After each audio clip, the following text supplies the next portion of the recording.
வணக்கம் நேயர்களே, இது சானல் ஜி. இன்றைய நிகழ்ச்சியில் நலம் தரும் திருத்தலம். திருத்தல பயண குறிப்புகள். படைப்பு விசு ஐயர். நலம் தரும் திருத்தலம். காசிக்கு போயிருக்கீங்களா என்று கேட்டு பாருங்கள். தமிழகத்தில் மட்டுமல்ல, இந்தியாவில் உள்ள ஒவ்வொரு இந்தியனின் கனவும் அதுவாக தான் இருக்கும். இந்த எண்ணம் அன்றைய பெரியவர்கள் முதல் இன்றைய இளையவர்கள் வரை எல்லோருக்கும் இருக்கும். நமது சமகாலத்தில் 100 ஆண்டுகளுக்குள் நம்முடன் வாழ்ந்த பாம்பன் சுவாமிகள் காசி யாத்திரை என்று தனி புத்தக பதிவு செய்து இருக்கிறார். சுவாமிகளின் காசி யாத்திரை பயணமும் அனுபவமும் வித்தியாசமானது, மெய் சிலிர்க்க வைப்பது. காசி என்றதும் முதலில் முன்பு அலகாபாத் என்று அழைக்கப்பட்ட இன்றைய பிரயாக்ராஜ் என்ற திரிவேணி சங்கமம் தான் நினைவில் வரும். காலை வேளையில் கங்கை ஆற்றில் படகு பயணம், கூடவே வரும் பறவைகள், வேத மந்திரங்கள், சயன கோலத்தில் அனுமார் என நம்மை மறந்து ஒரு நிமிடம் மெய்சிலிர்க்க வைக்கும் தருணங்கள் அங்கு சென்றுவரும் ஒவ்வொருவரும் உணரலாம். அது சரி, காசிக்கு செல்வது இப்போதுள்ள போக்குவரத்து வசதிகளில் ஒன்றும் சிரமம் இல்லை என்றாலும் சிலரால் செல்ல முடியவில்லைதான் என்ற வருத்தம் இல்லாமல் இல்லை. அங்கே செல்ல முடியாவிட்டாலும் காசிக்கு நிகரான தலங்கள் இங்கே இந்த தமிழ்நாட்டில் சில உள்ளது என்றால் கூட, அந்த திரிவேணி சங்கமம் இருக்கிறதா என்ற சிந்தனை உங்கள் மனதில் தோன்றாமல் இருக்காது. அதேபோல சங்கமம் இந்த தமிழ்நாட்டில் இருக்கிறது. ஒரு முறையேனும் இந்த சங்கமத்தில் புனித நீராடி உயரிய பலனை பெற்று மகிழலாம். அப்படியா என்று ஆச்சரியமாக யோசிக்கும் உங்களுக்காகத்தான் நிறைந்த பலன்களை கை மேல் தரும் கூடுதுறை என்ற திருப்பதியில் அமைந்துள்ள திருக்கோயில் பற்றி சிந்திக்க கொண்டு வந்துள்ளேன். திருநானா என்ற புராண பெயருடன் அமைந்துள்ள இந்த கூடுதுறை தக்ஷிண பிரயாகை என்று அழைக்கப்படுகிறது. கொங்கு மண்டலத்தில் ஈரோட்டில் இருந்து சுமார் 15 கிலோமீட்டர் தொலைவில் உள்ளது. இந்த இடத்திற்கு கூடுதுறை, பவானி என வேறு சில பெயரும் வழக்கத்தில் உண்டு.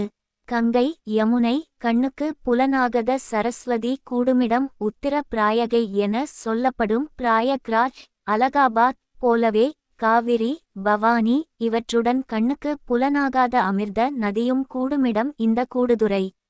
அமைதியான சூழலில் ஆன்மீக மனம் கமழும் அற்புதமான திருக்கோயில் மனதை கொள்ளை கொள்ளும் எழில் அழகுடன் வருபவர்களுக்கு வாரித் தரும் வள்ளலாக அமைந்திருக்கும் இறைவன் ஒரு சுயம்பு மூர்த்தியாகும். சோமாஸ்கந்தர் அமைப்பில் இங்கே முருகப்பெருமான் அருள்பாலிக்கிறார். அருணகிரிநாதர் அருளிச் செய்த திருப்புகழ் தலம். கூடல் பெருமானை அருணகிரியார் உருகி பாடிய திருப்புகழில் வள்ளிக்காக மனம் இறங்கிய பெருமான் என நம் மனதை கொள்ளை கொள்ளும் படி பாடி உள்ளது போலவே, திருமணம் ஆகாத முதிர் கன்னிகள் இங்கே உரிய பரிகாரம் செய்து உறுதியாக பலன் பெறலாம். பொதுவாக சோதிட ரீதியாக திருமணம் தடை பெறுவதற்கும் தள்ளி போவதற்கும் சர்ப்பதோஷம் அல்லது சாபம், இது போல பிதுர்தோஷம், சாபம், பிரேத தோஷம், சாபம் என ஒன்று ஜாதகரை சுற்றி வந்து நிற்கும். இது போன்ற அமைப்பில் உள்ளவர்கள் இந்த திருத்தலத்தில் அவரவர்கள் நம்பிக்கைக்குரிய சோதிடர்களின் வழிகாட்டுதலின்படி பரிகாரம் செய்து உறுதியான பயனை பெறலாம்.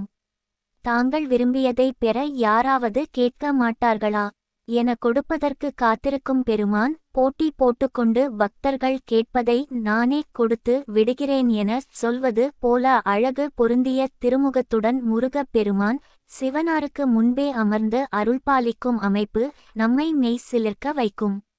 சகலதோஷ நிவர்த்திக்கு தலை சிறந்த திருக்கோயில் சங்கமேஸ்வரர் கோவில் என்று சொல்லும் அளவுக்கு இந்த கூடுதுறை சிறந்து விளங்குகிறது.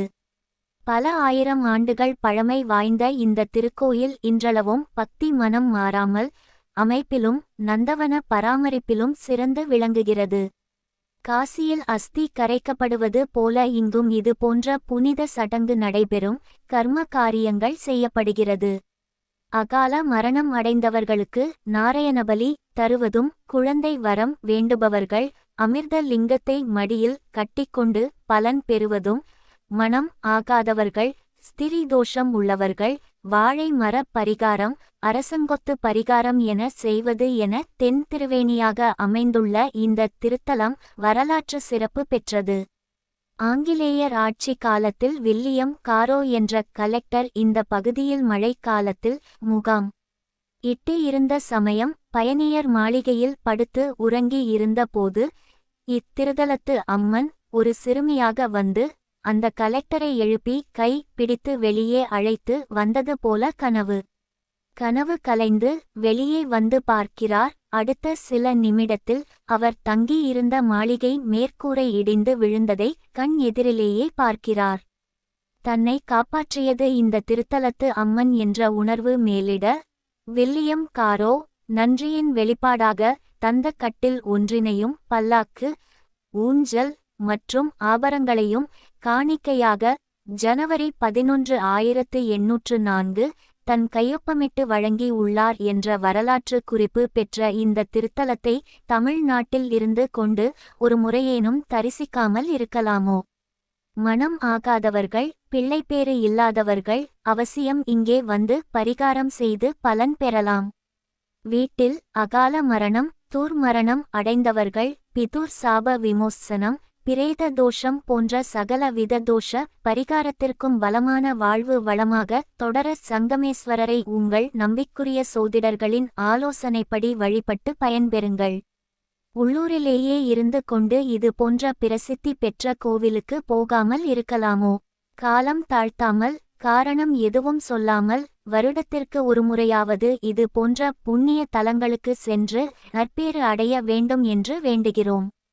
நல்லதே நினைப்போம், நல்லதே நடக்கும். உங்கள் சானல் ஜியில் தினம் ஒரு நிகழ்ச்சி ஒலிபரப்பாகி வருகிறது. உங்கள் கருத்துக்களை எழுதி அனுப்ப வேண்டிய முகவரி podcast.channelg@gmail.com